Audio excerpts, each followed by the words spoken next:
I'm Josh Schneider-Weiler. Coming up on Football Today. How confident can sort of UEFA be and other people that this is going to be on sort of sound commercial lines within sort of the fair value basket? Because we've never seen anything like this before. Well, you're right to state the unique value of it, the opportunity. We've dealt with this before. I mean, with UEFA, this is not the first time. We're going to go through the appropriate steps, and we're confident in our position. We're very comfortable in our position. I'm not concerned about that because facts will prevail. The first clip you heard was from October of 2010. Since then, owner Sheik Mansour has invested more than 2 billion euros in Manchester City, and the club has been embroiled in 2 UEFA financial fair play cases, the second of which has yet to be decided. Today, we dissect the case and examine the effects it could have on both City and FFP.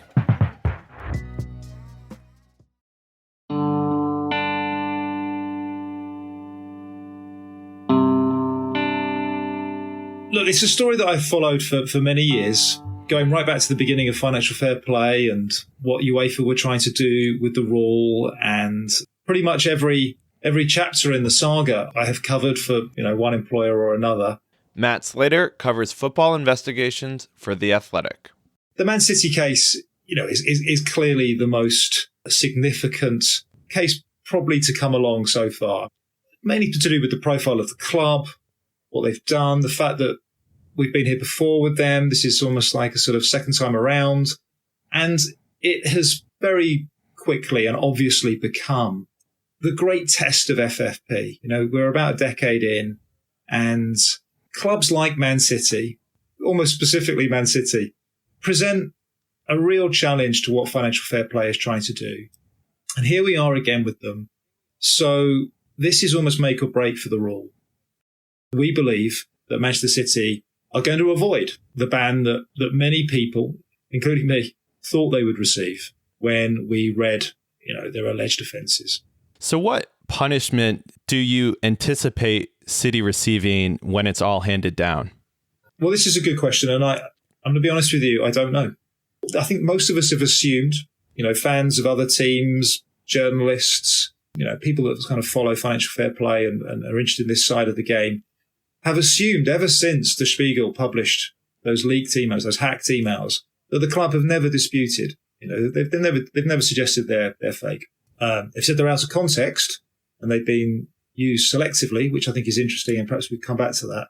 But they've never doubted their authenticity. Now, look, reading those emails, it seems an absolute prima facie, almost, slam dunk case that at the very least, Man City had lied to UEFA's financial fair play watchdogs, back in 2014 and around the time of their first financial fair play case, had not been entirely honest. In fact, have been quite dishonest, cynically dishonest about their revenues, how much they're bringing in, and how much they're spending. Those are the sort of 2 key equations. If we're going to have any conversation about financial fair play, we need to understand that the crucial part of FFP is this idea of the break-even clause.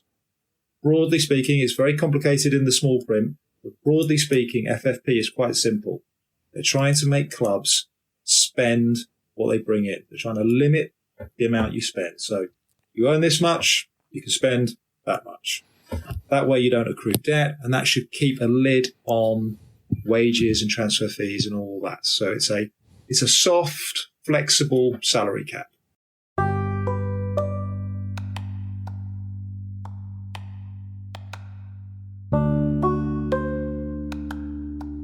City's approach appeared to be a very straightforward case of artificially inflating what they're bringing in, artificially inflating their income, and artificially hiding or disguising their outgoings.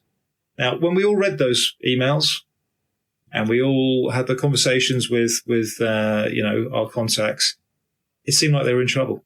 It seemed like there was no way around what UEFA have always referred to as the atomic solution or the nuclear option, their most serious sanction, which is a ban from European club football.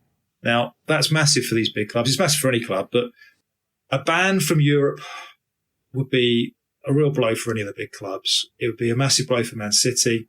And also, it would be very damaging for the club and the club's Arab owners, because it would be confirmation that they have cheated, which matters everywhere, but really matters in the Arab world.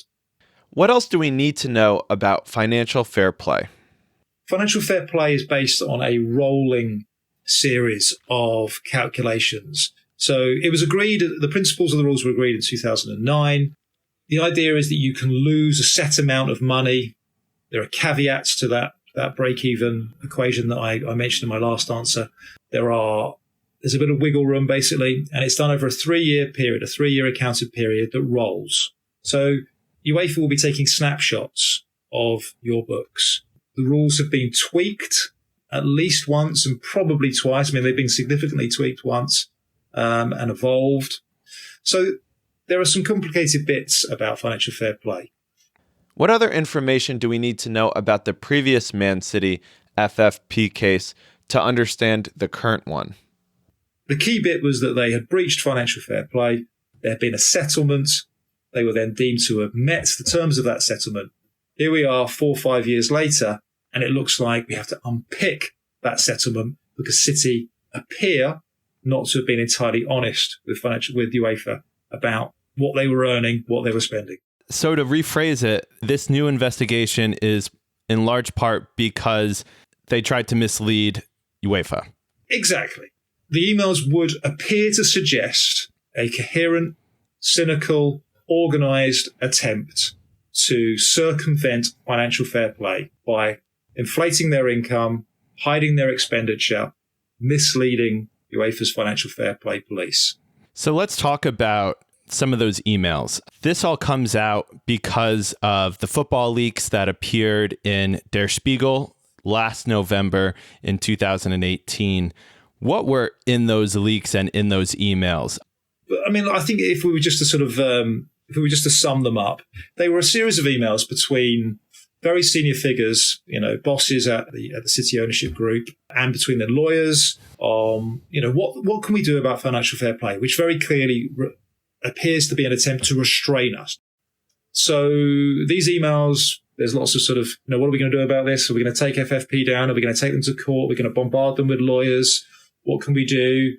There are references, specific sponsorship deals from companies in the United Arab Emirates. And most damningly, what appear to be emails that suggest we have this large sum of money that's supposed to come from sponsor A or sponsor B, a bank or an airline. But what's actually happening is this money is actually coming direct from our owner, Sheik Mansour, who is, a prominent member of the royal family and a senior politician, and is the nominal owner of Manchester City. This was going to come direct from his pocket. Now that, of course, is just a massive breach of what, and makes a mockery of what financial fair play is trying to do. We're trying to get away from that sugar daddy, white knight model where people just throw money at football clubs because it's unsustainable, because it leads to effectively an arms race. And when these people walk away, it all unravels, and you have situations like Portsmouth's implosion, Rangers, and unseen other examples around Europe. Now, this is very much what was driving UEFA when it set up the rules. It was alarmed about rising debt. It was alarmed about unsustainable spending. So whilst no one is suggesting that Abu Dhabi can't afford this, there was a concern about the amount of excessive spending in football.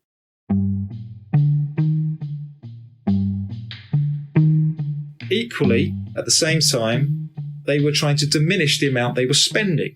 Now, I think there were kind of two key areas here. One is a sort of series of emails that explain that their manager at the time, Roberto Mancini, a large part of his salary actually was coming for consultancy work. No one could really work out even how or when he could have done this. Consultancy work for Sheik Mansour's UAE club, Al Jazeera. Large sums, I think £2-3 million a year of his overall package appeared to come in these consultancy fees that were therefore off City's books. They were on somebody else's books. And then this complicated ruse they came up with, or appear to have come up with, around the players' image rights. Now, image rights are what football clubs would traditionally pay their players to exploit their commercial value, be it faces on duvet covers, signatures, names on the backs of shirts. It's an important part of the sort of commercial setup of any professional football club. City almost appeared to have got that entire expense off their books by selling those, by transferring those rights to a third party, that then no one could really work out what this third party was doing with it. It didn't appear to be monetizing this at all. It just seemed to be a brilliant way of getting about £30 million a year off the accounts. Even at the time, people who looked at this, even back in 2014, 2015, there are notes from lawyers and from UEFA saying, we can't quite work out how this makes any sense. What is this third party getting from this relationship? Well, the emails leaked just made it look like this was just a sort of closed loop.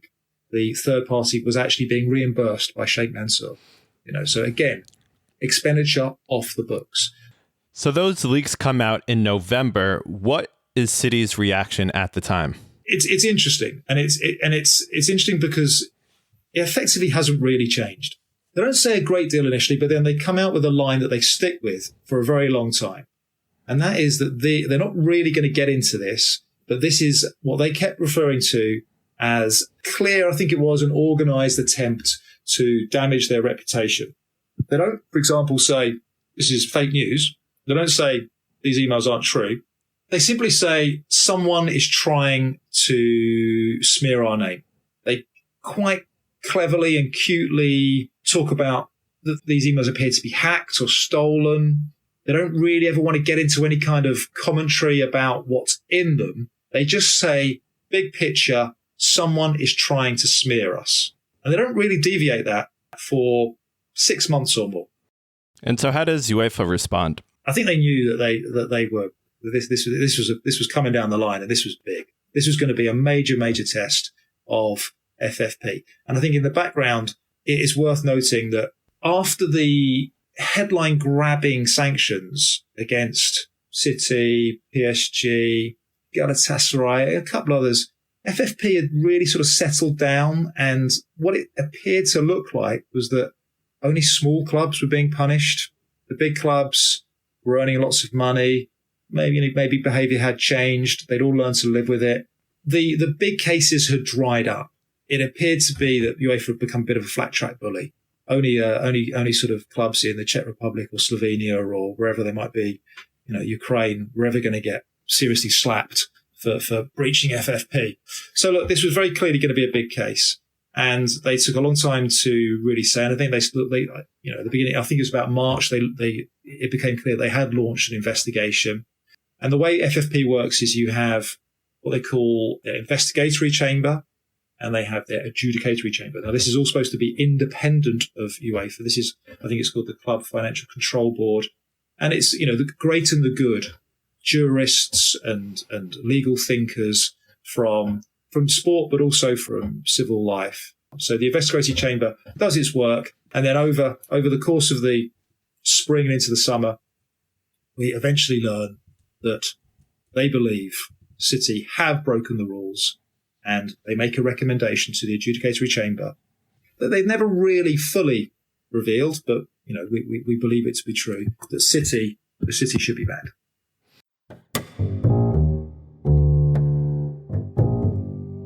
So following Manchester City's Premier League title, Tariq Panja of the New York Times reports that the investigatory chamber passes the case to the adjudicatory chamber. What happens there? It could have gone away, you could argue, at that point. City did not, while they might not have been saying much publicly, they were pushing back very, very hard on this to UEFA behind the scenes with their quite impressive legal team from the off. We've been quiet for 6 months. Suddenly we're all talking about it again at this key moment in the season, the defining moment of the season. City beat Liverpool to the Premier League title and also win the FA Cup. So it got very, very hot very quickly. City got very upset. There was a well-known public moment where a journalist asked Pep Guardiola at the FA Cup final press conference immediately afterwards, just to sort of ask him, look, that Roberto Mancini deal, have you ever been paid in a similar way? And, Guardiola hated that, thought it was an inappropriate moment to ask him, and got very angry about it. Now, look. Do you honestly do you think I deserve to make this kind of question? It happened, Roberto, I don't know. Did they want the travel about the I've received money for other situations? The bottom line is, it'd been very hard for all of us to ask those types of questions to City because they just hadn't really been engaging with us. As a club, though, they got very annoyed about the New York Times story. They got very annoyed about what they felt was briefing from UEFA to create a sense of impetus around this case that we are inevitably heading towards the big sanction. Coming up after the break, what is City's argument against UEFA? If you like football content with a great mix of education and banter, look no further than the Beautiful Game podcast. It's a podcast that doesn't just focus on football results, they have entertaining topical debates and look to address social issues such as discrimination and inequality, plus much more. They have gained great respect in the football fraternity with their nuanced views and esteemed guests, such as Darren Lewis, Kevin Lisby, Rob Harris, Miguel Delaney, and Martin Keown. So if you're looking to be informed whilst also having a laugh, then look no further than the Beautiful Game podcast. Follow them on Twitter at podcast_TBG. Now, back to Manchester City. Why do we expect that they won't get the ban from UEFA? So far, the Athletic, we've put our, we stuck our necks out, we put our head on the block slightly here. Sam and I, having spoken to our contacts, believe this is where we're going, but believe that for a variety of reasons, which I will get into, City are not going to be able to, be willing to, want to impose that big ban, which I think, as I said, right at the beginning, will come as a shock to many and a disappointment to many too. Now, why not? Now, I think it's a few things, and different people we have spoken to highlight different parts of this answer as the most important part. So here they are in no particular order. One, right from the outset, boiled in, hardwired into FFP, are a number of contradictions and complexities that make it quite hard to make these cases stick. I mentioned the fact that there are various caveats around the type of spending that isn't counted to your equation. Bricks and mortar, development and youth, blah, blah, blah, blah, blah. Now, all of those things, if done right, it can help you earn more money. It can be quite confusing to sort of see where one thing stops and the other thing starts. City, due, I think, to a couple of things. One, the fact that their owners are so incredibly wealthy and so incredibly determined. At the same time, really cleverly, again, another challenge, another real kind of three-pipe problem for UEFA is that City they sit within a group of clubs, a group of City-branded clubs in key markets around the world.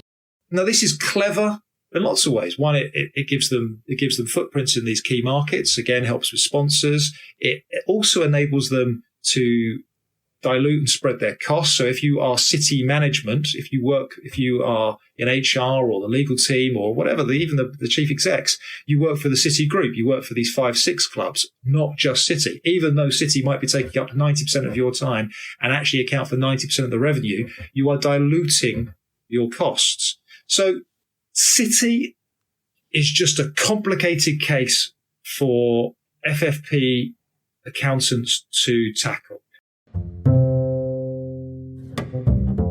Again, another complexity is it's really hard, I think, to say what is fair market value for anything these days.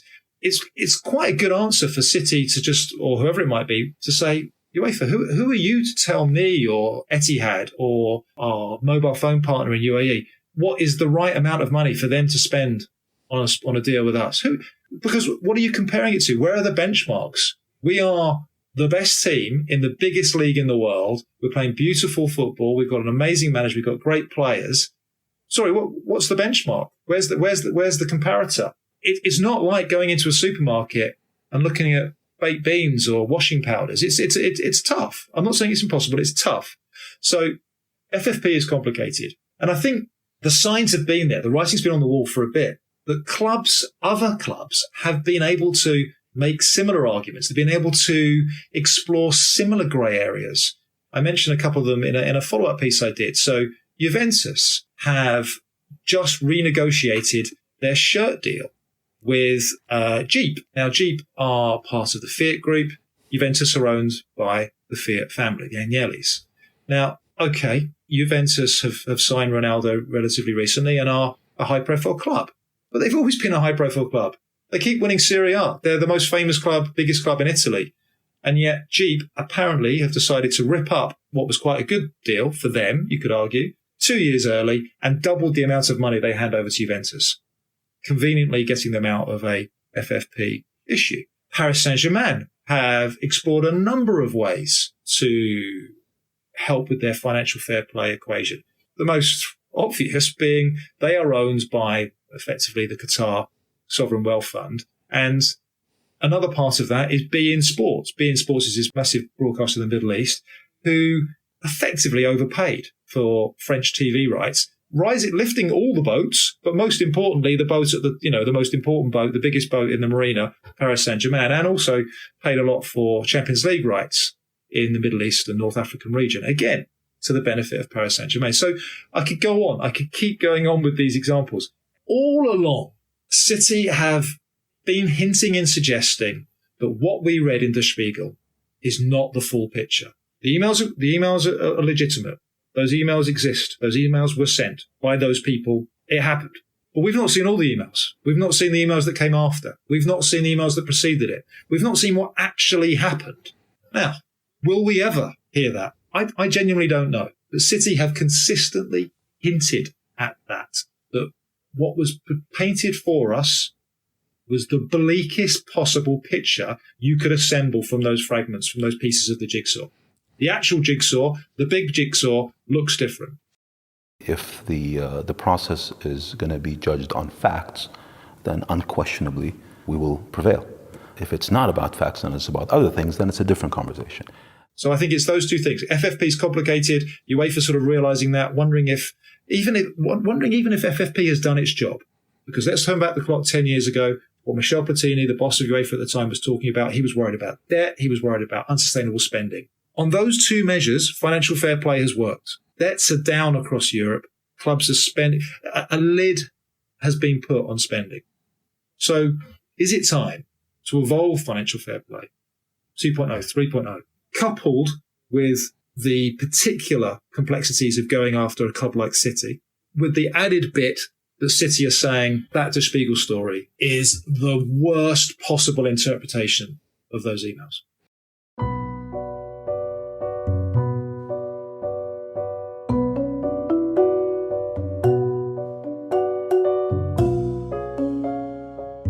If, as you reported, City don't get banned, many will say that FFP is toothless and it needs to be reformed. How could or should it be changed? I think almost regardless of what happens here, financial fair play is, in its current guise, is it still working?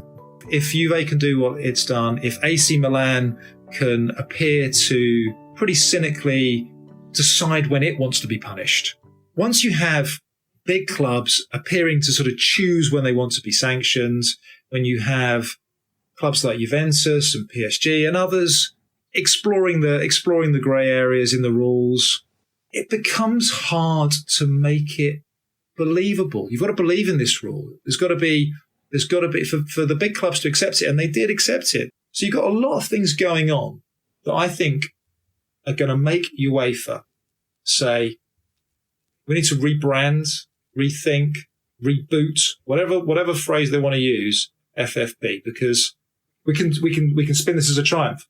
It's worked. The clubs have changed their behaviour. Debts are down across the piece.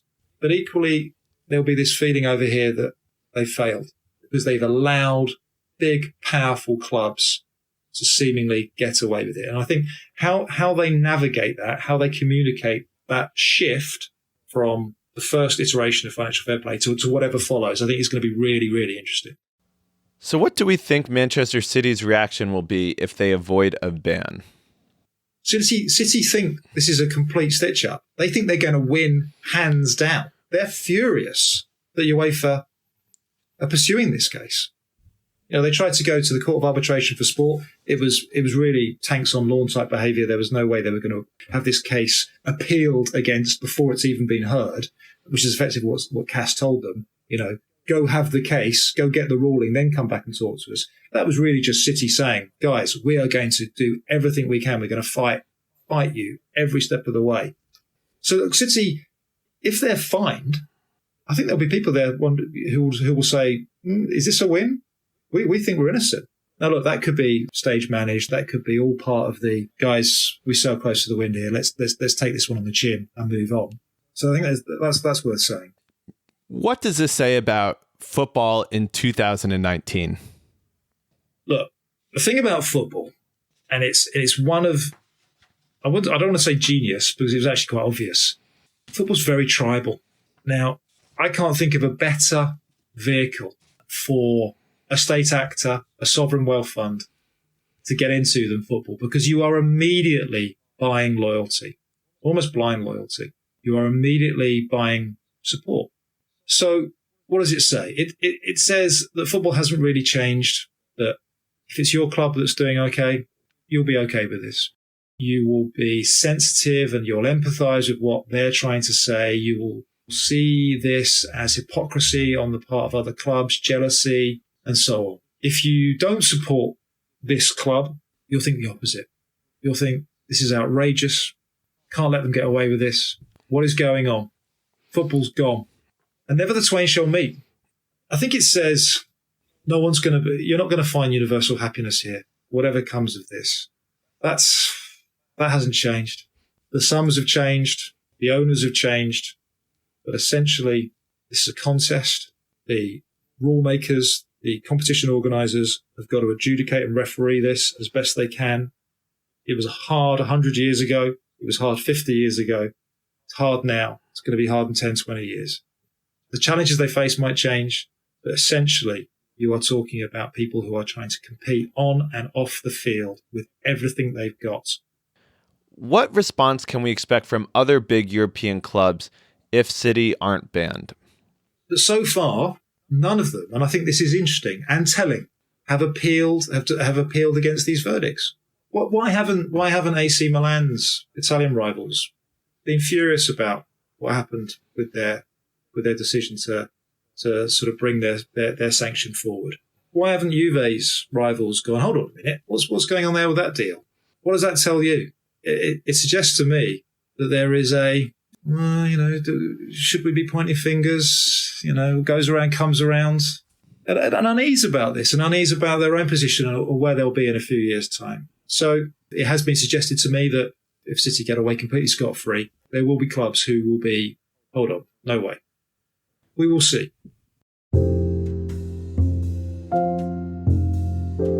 You can read all of Matt Slater's coverage of the Manchester City case on The Athletic. The show was produced by John McKenzie.